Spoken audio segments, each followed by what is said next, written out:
Probably, I think we're recording, and we can probably be seen because of the Porsche's lights. All right. Yeah. I'm still skeptical. I think it's blackness. I think you record a whole thing and it'll just be the black shit. It could be, but I think that's a risk we should take. And it looks like it's going to have to be modified straight out of the packet. What's unusual about that?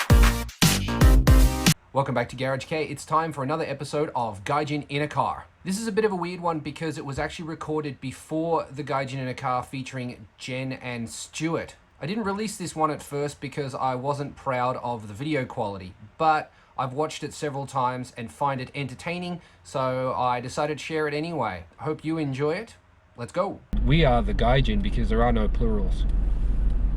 Oh yeah, if my camera gets like that. Yeah, but your camera's probably better than that. No. It's pretty good. So I guess the first question, what brought you to Japan? I think it was a Airbus something or other. Airbus something or other? Why did you come to Japan? It's not so much I came to Japan as that I wanted to get out of Australia. Why did you want to get out of Australia? Cunts like you were living there. Oh, I wasn't living there. I was out of there, but a long time before you before you got out of there. That's pretty much the reason. Get away from Australians. You're gonna piss off a lot of people. This is going on the internet forever. Yep. It's the Gold Coast. I'm working in a fucking convenience store during the night shift. You just meet a lot of people that you really wouldn't want to. That Porsche is really noisy. What is that thing? Isn't it just a like a POV spec what's that called? The POV Roadster Porsches? The Carrera? No, that's Boxster. Boxster. I don't know. The Cayman, what have they turned them into? Cayenne or something? I can't remember. Some of the good Porsches. I really have no idea. Look at this piece of shit.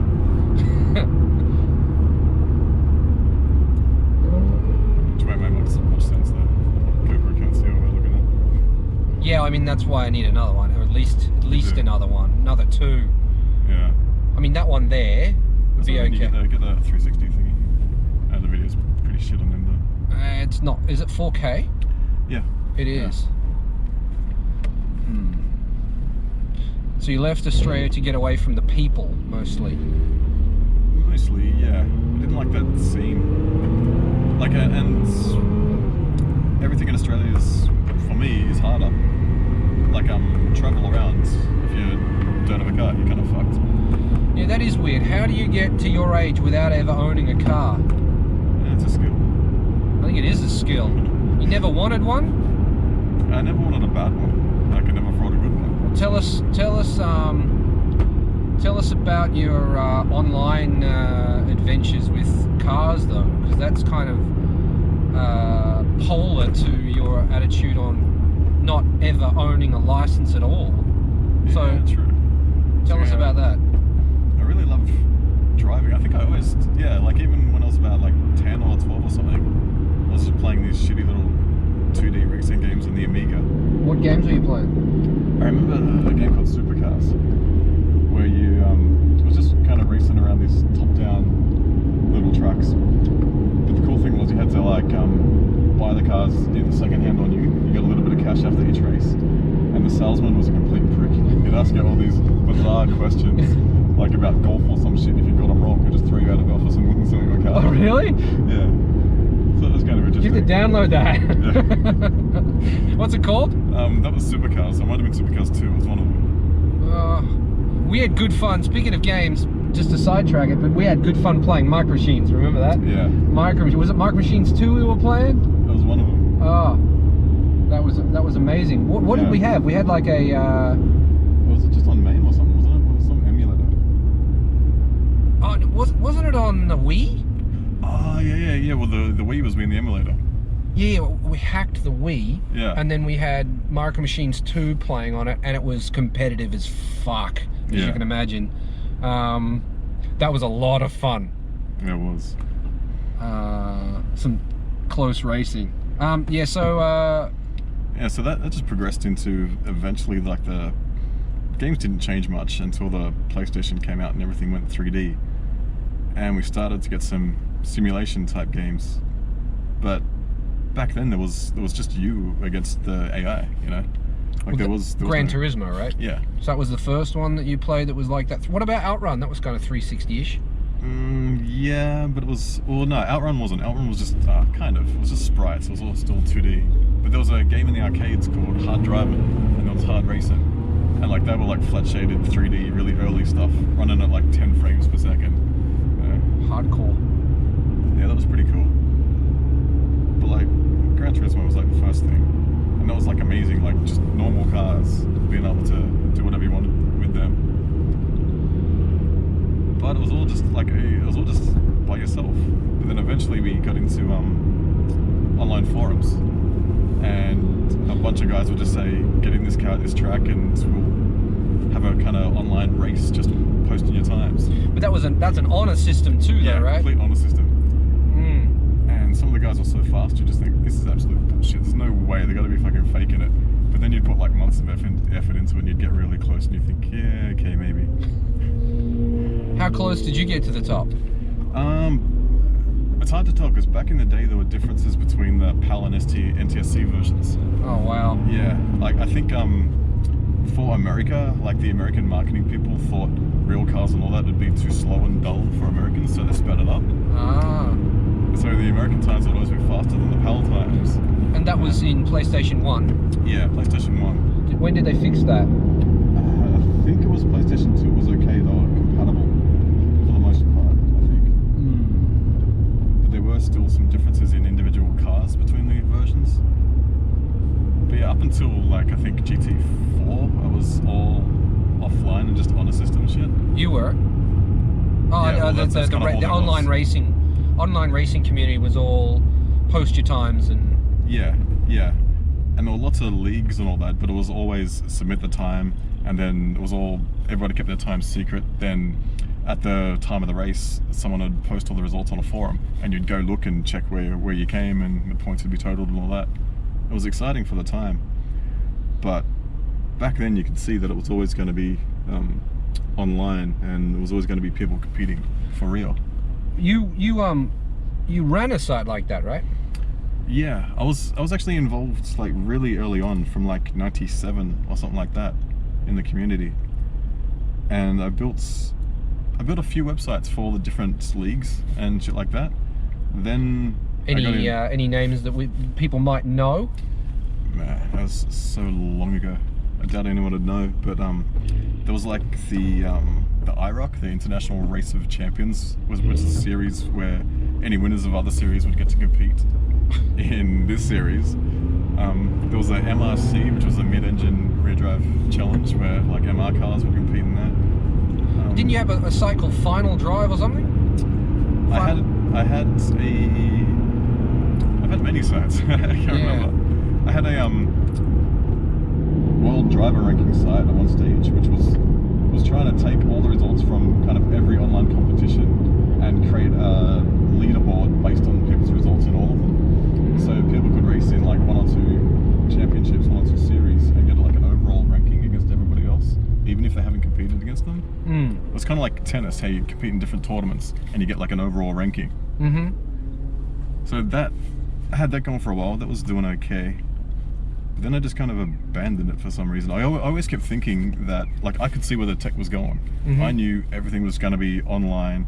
We were going to have online leaderboards, we're going to have online competitions, and so all of my work was just for nothing. But I was like a decade too fucking early. I always thought, if I can see it, they're going to do it like next year. You know? So I abandoned all that shit. But I think at the time, like, Xbox came out with Xbox Live, you know? And that was real online racing. And I think from there I went to I played a game called V8 Supercars, which was the name in Australia, of course, but in the rest of the world I think it was Toka Race Driver or something else in America. And that was the first thing where we had proper online racing. and I was pretty shit at the beginning, but then all of a sudden I started winning, and that's when I knew, like, I didn't believe I could win before that, and as soon as we got into that, I knew I could. But as soon as I started winning there, the second game came out, like V8 Supercars 2. Stop for a second. Turn the light on your phone for me. With a torch? Yeah. What do you want to see? I want to see the screen. 10 minutes. Yeah, it's video. Okay. I wasn't sure. When that light flashes, sometimes it's taking photos. And like last time I made this one of these videos, I took 50,000 photos. Anyway, so Talker 2 came out. Yeah. So when so Talker 2 came out, then what happened? You started racing online? I started racing online and started that was the first one that's kept good track of leaderboards for each track. Like there wasn't like time trial boards where you could just go and do hot laps. This was, you would race against the people, but the laps in that race would get recorded, and there was an overall leaderboard of all the best laps in races, and that's where I started getting world record times in the supercars. You had world record times? Yeah. So I remember one race we did, it was in it was against mainly an Aussie room because we were racing supercars, and I think I started like 6th or something, and there was another guy that started up a bit further, and I got a good start. I think I got to 3rd or something, and I was chasing down the guy in 1st, and we had this epic race where I was just chasing down this guy, got him, passed him, he was trying to catch up to me, but I set the world record and he set the 3rd fastest time in the world just in that one race. That was really cool. Do you ever see, speaking of battles like that, do you ever see the A86 versus the EG6 Civic battle in Australia? And it's these two are just fucking going for it. That was at the Grand Prix, the Melbourne Grand Prix, the support race? Probably. Yeah. Absolutely incredible racing. Yeah, I saw that. That was epic. Best racing I've ever seen. But that's the kind of racing you have like every single night online. Because like you get guys that are so practiced and know the machines so well, because the amount of practice you can get in the virtual just eclipses by several orders of magnitude what you can do in real. Yeah. So you can just get so freaking good. So you've had world #1 times. Are any of those times still valid? Like, because the games have been retired. Are those? Do you still hold the record in any games? You should check that. It's impossible to tell because like the games go offline and the records just disappear. It's kind of like history that just gets lost. That is a shame. But I remember like my favorite, like my pet world record time was in Project Gotham 2, I think it was, on Xbox again. I remember you playing that game, Project Gotham 2. There was one time like was in the R34 GTR around Yokohama, close to where we're going.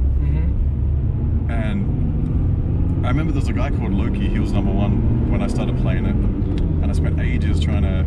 At first, I couldn't get within like 2 seconds, and I got it down to like 1.1 seconds, then 0.5 of a second, and then finally got the #1 spot, and I held it for probably like the better part of a year or something. Really? But the first guy to beat it after that was one of the top guys in S-Class, like doing all the hypercars and all that, but I always hated that because those guys would bounce off the walls, because the cars were so freaking fast that you would lose time bouncing off the walls, but you just apply the power and you were just out of that corner. It wouldn't matter. But in the cars I liked, they were so slow that if you hit the wall, you would just lose too much time, so you couldn't cheat like that. But then I logged in one day, I saw this guy called Chomper. He took my #1 spot. I thought, okay, these guys are finally coming down to this class, let's see what they can do. He comes flying down the straight, first corner, bounces off the wall, gets a perfect exit, and then fucks off. And that was pretty much the hardest corner in the game. It was like braking downhill into a blind corner, like you had to brake and turn before you could see the exit of the corner. And so I would get that perfect maybe 1 in 15 times, but all he'd have to do is aim for a certain marker and he'd get it perfect every time. So you can't compete against that. No, that's disappointing, isn't it? So as soon as that happens, I spent like maybe half an hour like trying to take it back, but my heart wasn't in it, because once you can cheat, the floodgates are open, it's all over. Yeah, I know what you mean. So it's kind of walked away from that then. So Project Gotham 2 ended. Then where did you go? After Gotham 2, I think it was I played around with Forza for a little while. Didn't really like it. Just something about the physics and didn't really gel for me. Oh, and with Forza, it was you could do these drivetrain swaps where you'd get these base cars. Like you'd take like the body of an old, maybe like some kind of old Nissan 240G or something like that. Mm-hmm. And you do ridiculous shit, like you would get a GTR drivetrain and put that all in and make this 800 horsepower monster, 4-wheel drive, whatever. And it's completely unrealistic. You'd have to have these monster tunes and you'd kind of drift your way through the whole fucking track, just 4-wheel drive power sliding and just rocketing down the straights. And you'd have to do that to set world records, and that was just... Didn't make sense. Nah, it felt really, really wrong. Well, I noticed that some of the games that you think feel really, really right, I play and I just can't drive them at all. Yeah. We've had that debate a few times. Yeah. That you say like you have to get used to it, but my counter argument is, well, I drive, so if I have to get used to it, well then it's not like real driving. Yeah, but real driving, like the sense of speed you get is completely different. That's that's exactly my point. Yeah, and you're missing the feedback of the G-forces as well. Yep. Well, funny you say that, because I've got that VR. When the car's just right and the track's just right, like last night I tried that 180SX on the drift track at Aseta. When I got in the pits, I had my VR hat on and I accelerated and my body felt the G, like it wanted to feel the G, it anticipated it, even though it didn't come. And it was surprising, very interesting. Your body makes it real. Yeah. This is the Matrix. But you have to kind of learn that. And a lot of people, like when they feel like wheel settings, they want it to match the car 100%. You know, they complain that their road car doesn't match their sim wheel, like all the effects are bullshit. They're just like game effects, whatever. But I think you need that because you're missing sensation, so they need to add it back. Like there's an argument that it's not realistic, but it's not. But like, I would say that... Realistic means it matches real. If it doesn't feel like that on your steering wheel, then it's not real. Okay, but my counter-argument to that is, in reality, say the total amount of sensors you have, including like your G-force and everything, is 100. Well, how is that realistic if the game cuts it down to, say, 60%? Well, it'll never be realistic, that's what I'm saying. Yeah, but like adding extra forces in, say, pedal vibrations or extra forces on the wheel is increasing the sensation more up to realistic levels, the amount of feedback you're getting. Yeah, but you shouldn't add more. So, vibration of the pedals, I've never heard of that one. That's a good one, let's use that. I feel vibration in my pedals. The vibration in pedals of a gaming system shouldn't be more than what a car would be. It shouldn't try to, like, you shouldn't try to make up for because I feel in my lower back too what the car's doing. You can't make up for the lower back feeling by making the pedals wobble more, is what I'm trying to say. You can't compensate for a different feeling. If you could add some other sensation that would give you the same information, then why not? That would be fine, but they haven't done that, have they? They're adding extra this shit to the steering wheel. And it just doesn't do that. But sometimes, like, by the weight of it, you can feel if it's understeering or not, whereas you would feel, or if it's, you know, oversteering, whereas you'd feel that within your internal sensors in your body in a real car. No, you'd feel it through the wheel if you're understeering. Well, not understeering, but like oversteering or whatever, you know. Oversteering, like any kind of movements. I feel that in my head, and exactly. So, in VR, I can feel it.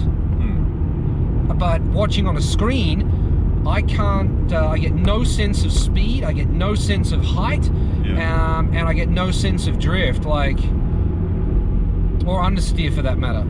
Yeah. Well, see, that's where, like, these cam effects really help me. Like, I think on Assetto Corsa it is, they have understeer effects, and people say, no, turn that right down. But I like to have it as the developers intended, because it lets me actually feel in the wheel what the car's doing, whereas otherwise, how do I know? I just have to take my visual reference, and that's... But realistically, what's your job? Programmer. You're a programmer, right. So if they were going to design that game, they'd get someone like you to do it. You've never driven a car. That's not the case though. They have race drivers in there. Who tell the programmer what to do. Well, not kind of. They just play the game and they say this is wrong, change this, blah blah blah. You know? Yeah. Well, then why do they get it so wrong? That's the thing. Like Assetto Corsa Competizione or whatever the fuck they call it, the new one. Like there are people like you read the sim forums. There are people say that that's completely wrong or whatever. But the guy who is giving them feedback is an actual block pen driver. He's a GT3 driver, and his car's in the game, and he drives it, and he says this is pretty spot on, you know. So I always take that shit with a grain of salt. It depends on who you're talking to, and everyone seems to have a different opinion on what is the absolute realistic. Especially when different tires and different track surfaces are taken into account.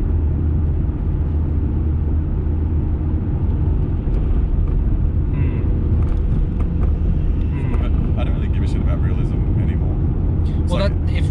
That's the thing. If you don't care about realism, how many of these games are actually supposed to be simulators? Well, the thing is, I think they've all gotten to a base level where you can apply real-world techniques and get real-world effects out of it. Like, you could make a realistic car from any of the physics model in these games, and it would be a car. You know, I think they're all at a certain level where you're just nitpicking now. And I think the proof is like even with the last gen Gran Turismo, drivers have still gone from that game into actual race drives. You know. But the thing, like, there was always.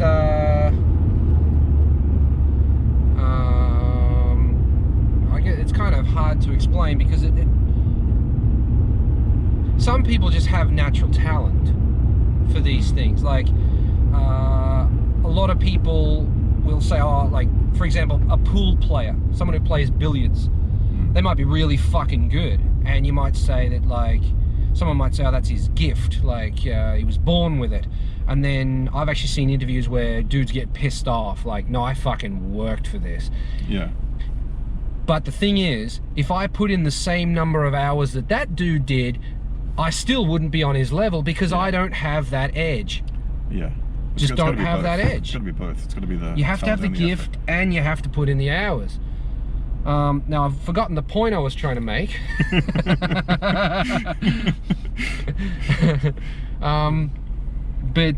Okay, so yeah. Now you take that pool player and you put him in on a different pool table, he's gonna do just as well. Because he has the skill set already, right? It's a bad analogy. I've just discovered this is a bad analogy, but what I'm trying to say is that you're taking race drivers and then putting them behind the wheel of something that handles shitty, and they're still doing a good job. Well, if Michael Schumacher drove my Altezza, he would drift a lot better than I do. However, he may not have ever driven an Altezza before. Yeah.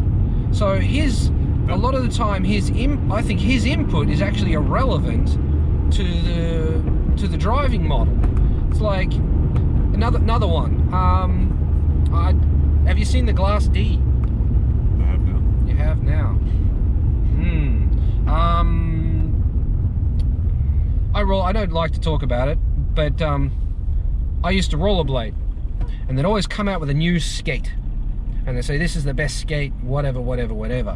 But and then they'd give it to a certain pro, and he'd shred in it, and everyone would go buy that skate because it was the best thing, and it was this and that. Yeah. I guess the same in skateboarding, but the fact of the matter is, if you put that pro in any fucking skate, he could still do the same shit. Yeah. It really didn't make that much difference when you're a pro. So your argument is driving's the same whether it's a simulator or a real? No, because you put the pro in, if you get a pro, he will be able to do it even if the model is wrong. But someone who hasn't had that kind of experience will notice fine differences more because the pro doesn't care as much. He's not going to notice the differences. The thing is, like, is that their techniques would still work. It's not like the pro gets in and like, oh fuck, I can't drive this because it's all wrong, you know? Yeah, because he already has the skill behind the wheel to do it. Yeah, to do both. Yeah, so it has to be close enough that it's transferable. See, not necessarily. Close enough that it's transferable. Well, like for example, so. like the inputs are the same. Well, Pablo Montoya recently won the Miami's fastest gamer competition. I don't know who that is. Ex-Formula 1 driver, multiple IndyCar champion. So like he took his racing experience and went into the gaming side and kicked ass. Yeah. Oh, actually, he was getting beaten for a while, but two in the front took themselves out. But still pretty good effort. But I think at least proves that they are mostly the same. If you can just jump from one to the other. Well, at least going from real to sim. Going from sim to real, there's different shit, you know? Well, there is. I mean, that's from your evidence of that. You're bin number one and you can't drive a car. Yeah. But you like paddle shifts too. You can't drive a stick, can you? I could just put it on my rig and I'd learn. Suppose so. Do it. I've been thinking about that. You should. Yeah. But it's always a balance. Like sometimes I want to race competitively and get the best times, and that's not stick shift. Period. Yeah. No. So and you're not trying to drive a sim, right? I used to, but I don't really care anymore. I just want to race. Yeah. Understandable. But it has to be racing in like a realistic model, because like arcade racing isn't that much fun for me anyway. So you didn't like games like Initial D? Not the arcade versions of that. I can't play them. You're gonna get a lot of haters for that. Just it felt wrong to me. Like I can't work out how it's meant to drift, and once you get into a drift, it seems to just stick there, and I couldn't figure it out. Like how did you go when you jumped on like an Initial D arcade machine? Well, I mean, I've only been drifting a year, and I haven't tried to play one of those games since I started, so it's really irrelevant. Well, I was excited when I think it was like a year or two ago, Sega announced they were making these arcade games. It was like Sega World Driving Championship or something, and it was going to be modeled after Super GT, and they had these all the official circuits modeled and all that. So I went and tried one, and it was just rubbish. Like you full throttle and just turn every now and then. No need for braking or anything. It was just boring as fuck.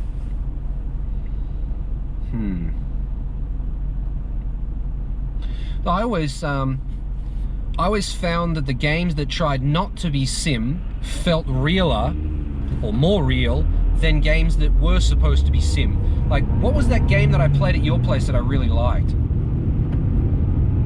Do you remember? And I said, this game is fucking amazing. Oh, Wreckfest. No. Wreckfest? Wreckfest is fucking amazing. If you haven't played Wreckfest, play that. Wreckfest feels so solid in the physics. It does. Yeah. It feels really solid, the physics. But no, this was a beautiful game. I think we just drove around. Yeah, we was just driving around the fucking island. I was on the beach and shit. We're just fucking hammering. Forza Horizon. Is that what that was? Yeah. Forza Horizon. I thought that's not trying to be a sim. That's arcadey. Yeah. But I felt that feels more realistic than Gran Turismo for me. Gran Turismo is supposed to be one of the most realistic fucking games ever, but Gran Turismo is realistic in specific areas. Like it doesn't do good transmission modeling. It doesn't do things like torque steering and things like that. But the tires are pretty good now. Well, people say that's rubbish, but whatever. But I think the tires are pretty good, and the suspension modeling has always been excellent. But there's specific things that it fails on. But yeah, you'd get a lot of flack if you said Forza Horizon is better than GT. I feel that the car, you get in the car, you don't fuck with the car. The car feels more realistic to me. Driving a car in that game feels more realistic than driving a car in 600 meters. Gran Turismo. Keep right at the fork. Yeah. I don't know why. Well, no, it depends. Like for me, if I jump in a, say like get a MX-5 in Gran Turismo and put the correct tires on it, I feel What's the correct tyres? Not super sticky racing softs on a street car. That's my pet hate. Like sometimes you look for public lobbies in Gran Turismo, and I like cars like this. You know, most fun for me. You know, something that moves around on its suspension and you really have to drive. But I look for these lobbies and they've got like these cars, but they've got like racing softs. It's like, what's the point? Like they stick to the road, you can't feel the car move. It's like driving a train. I don't understand it. Don't know. I've never been good at online games. I've never been. You've never really got into it. Well, yeah, true. I haven't put the time into it. Don't really get anything out of it. Yeah. For me, I just love the epic battles. When it's really clean, anyway. See, I'd much prefer remote control car driving. Like those mini Zs that we had. Yeah. That was some of the best fun I've ever had. Yeah. Keep right at the fork. The only problem with that is the practice you can have is limited. Well, it depends. And you break something and then you're waiting for weeks while you get another part or something. I'd just go straight to Aki Harbour and get another one.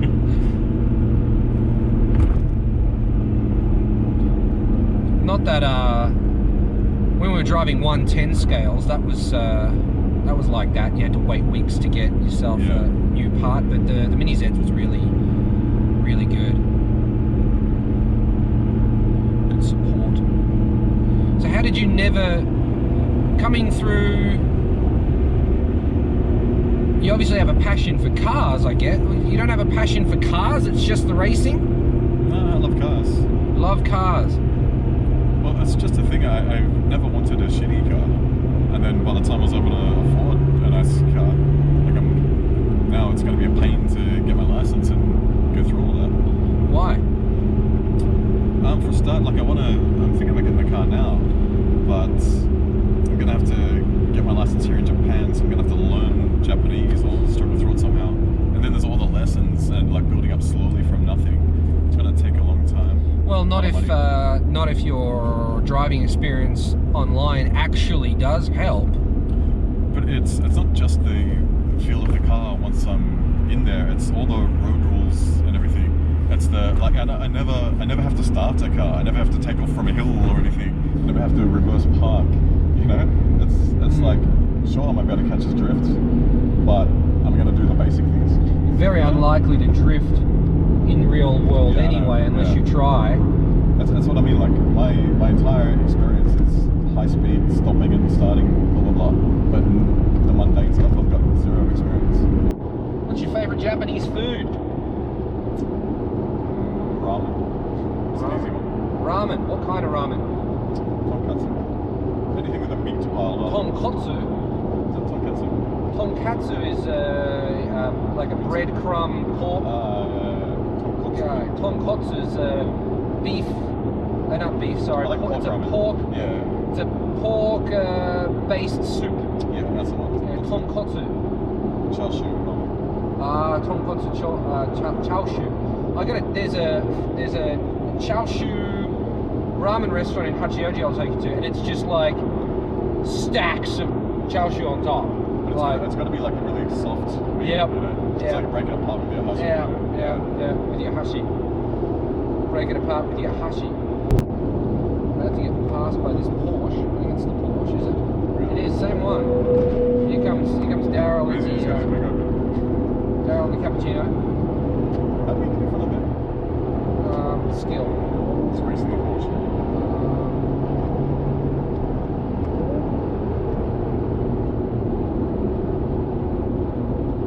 Such a narrow car. Oh yeah. What do you think of the cappuccino? I like it. Probably would have, if not for the S660, I would have probably wanted to get one of those. Why? Why would I get an S660 over that, or why would I want one? Both. Why would you get a 660 over a cappuccino, and why do you like the cappuccino? I just like that form factor. Like they're not more than they need to be. They're just a nice, pure little car. I would get the newer Honda just because it's newer, safer, less maintenance, and all that kind of shit. And I like the look of it. It's like a supercar from the 80s, like shrunken down. Yeah, it's kind of NSX-ish. Yeah. You just look at it and it looks kind of, well, the Type R one anyway, it looks fast standing still.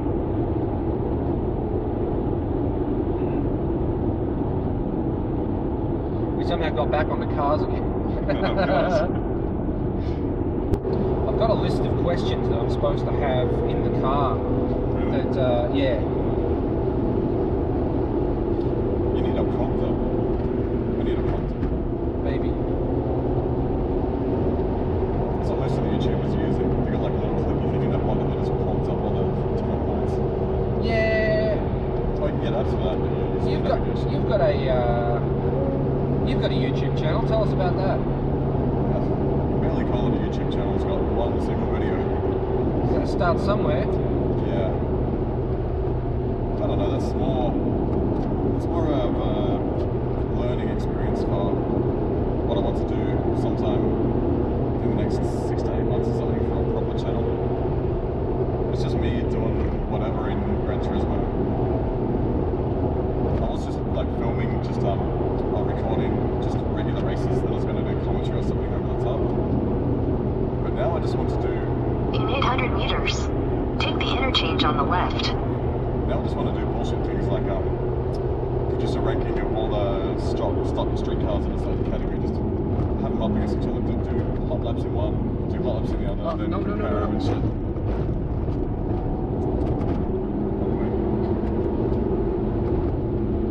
Take the interchange on the left. Went the wrong way almost. I've gone that way before, but Yeah. whoops. That Porsche knew what I was doing before I did it, luckily. He's probably going to the same place. Yeah, probably.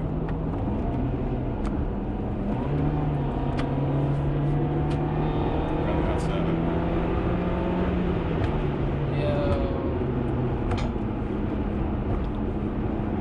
Apparently some of these are closed in Nagoya.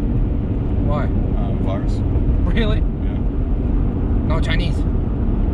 Apparently the toll booth operators had the virus. So. Really? Yeah.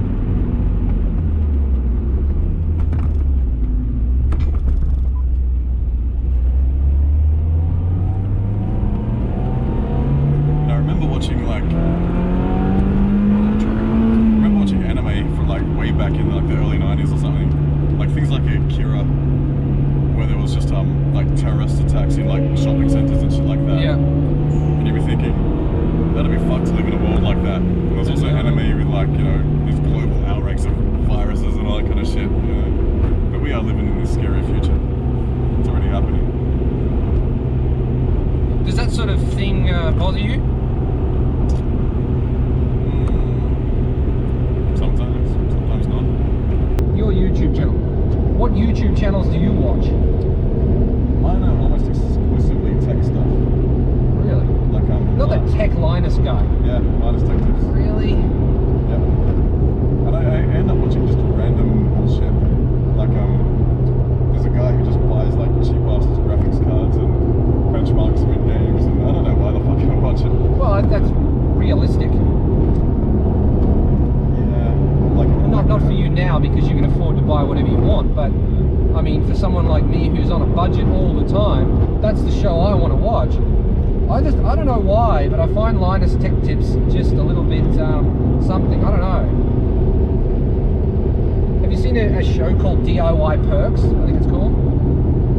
He like straight up repurposes shit. Yeah. Amazing. Really like that show. I've seen one DIY guy who makes like really cool shit out of everyday things. Like he made a few PCs out of.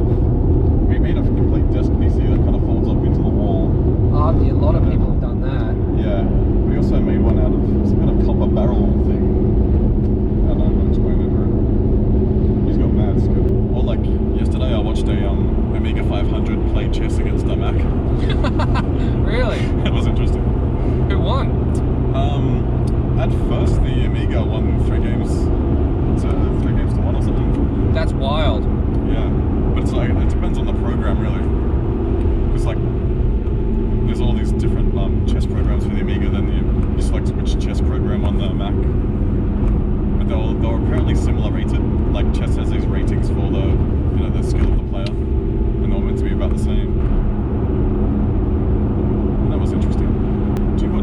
apart from car stuff? I don't really watch car stuff anymore, to be honest. I used to watch Soundman CA or something. I think it's Soundman CA. Yeah. I find him very entertaining. There's a lot of bad language in it, and he's always doing weird shit. And he gave me some confidence to try some things that I'd never done. I used to watch that. I used to watch Mighty Car Mods. I don't really have time for that anymore. But no, I don't really watch car stuff anymore. Like most of the YouTube I watch is I watch Joe Rogan because I find it interesting the guests that he talks to. Yeah. Sometimes he talks too 800 much. meters. Take the interchange on the right. I mean, I'm talking now, and I can't really criticize that. Sometimes he talks too much. Sometimes his opinions come across too strong, but often he'll dial back his opinion to accommodate the guest, Take the which I think is interchange really on the cool. right. No, I've tried to watch him a few times. Like once I heard him talking about 9/11 conspiracies, and he's like, "Well, I'm not saying this is real, you know, but you know, I've got to ask the questions, you know. Yeah, but what if they blah blah blah?" And he just came off as really supporting their conspiracies and shit like that. I found it hard to take him seriously after that. Yeah, but you take me seriously, and I believe some of that shit. Like, I believe it's an inside job. Sorry, I just do. I don't think the buildings fell right for that. And there's been studies and stuff like that. I know there's been studies and this and that, but there's also been studies that say that global warming isn't happening. And I believe in global warming too. But see, we won't get into that, but it reminds me of another thing. I've been watching a lot of flat Earth videos and shit like that. Yeah, well, it's just fucking ridiculous. I find it If you've been in an aeroplane, yeah, it's pretty in it. If you've ever been in an aeroplane and you're a flat earther, I don't understand. But see, you can't really see the curvature of the Earth in a plane. No, but I mean, it's just fucking. Well, you kind of can, but I mean, I guess you kind of can't. I don't know. It just doesn't make sense. But some of them are dumb as fuck. People are fucking. They're pulling the wool over our eyes. This is. Yeah. You go to the edge, you'll Wake up, fall dude. off. What? Get the fuck out of here. One guy is like, because one of the things In they're gonna 800 beef meters. with, Take the interchange on the left. you got a big beef with gravity, because gravity it can't be a thing in flat Earth for some reason. But this guy, yeah, Gravity doesn't exist in flat Earth. yeah, it's all about density, it's buoyancy or some shit. But the this fuck? this guy's explaining like, you know, they teach you in the text box and all that gravity's a pulling force, it pulls everything together, and you know, the Earth is a big ball and it's pulling us down. Take the I'm gonna interchange teach on the you- left. I'm gonna teach you why that can't be a thing. You know, look at this door, you pull the door. Look at these drawers, pull the drawers. This car door, you pull the car door. But wait, pulling this way, moving this way, it's a push. Mind blown. So, gravity is fake because a push is also a pull. Therefore, In 600 no gravity. meters. Take the exit on the right. What the fuck? That's just the, and these guys are so convinced that they are geniuses and everyone else is dumb as fuck, and there's nothing you can say to them to convince them otherwise. Yep. I mean, even like the anti-vaxxers. Take the exit on the right. Fucking Jesus. Those guys are actually doing damage. They're killing people. Man, that's not a good sound. Oh, I fucking love that sound. It's the look, I've got a two-way sound. Tommy Mac edition. This is an Altiza meeting. Yeah, so far I've seen one. Oh, I've seen a bunch of them already. Yeah, that's a nice Toyota Land Cruiser Altiza.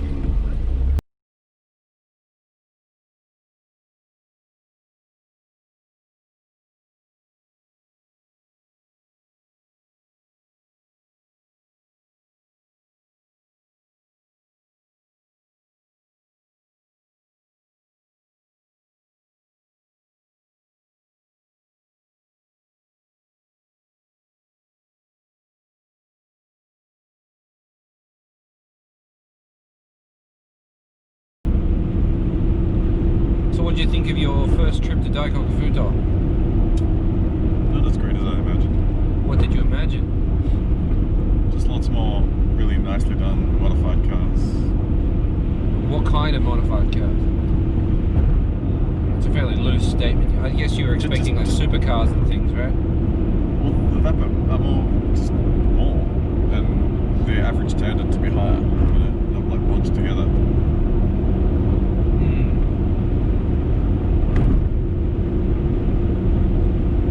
Depends on like.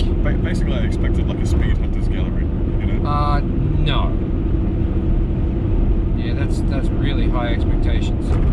Sometimes it's like that, but not very often. From my experience, anyway. And I haven't been there that many times. Maybe you'd like Tatsumi better. In 600 meters, take the interchange on the right. Your favourite meal's tonkotsu, we got that much. What's your favourite snack? They're probably umeboshi chips. Umeboshi chips? Yeah. As in crisps? Yeah. I like that Potato word, chips. crisps. There's something about it, crisps. I was thinking about getting a GoPro just for my bike, film all the crazy taxi shit. That could be a fucking YouTube channel on its own. Tokyo GoPro. Let's call it that. Literally just your ride to work. Yep, don't even edit it. Yeah.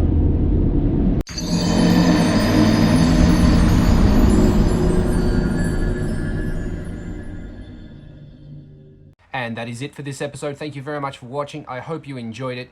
If you did, hit the like button. If you'd like to see more, press subscribe. If you'd like to support the channel, you can do that by getting your name on the Garage K door. Don't know what that is? It's in the intro. It's got everybody's name on it. If you'd like to do that, details on how to do it are in the description. Or you can do it at garagek.com. Check out Nathan's YouTube channel. Link will be in the description. I will see you in the next episode. Later.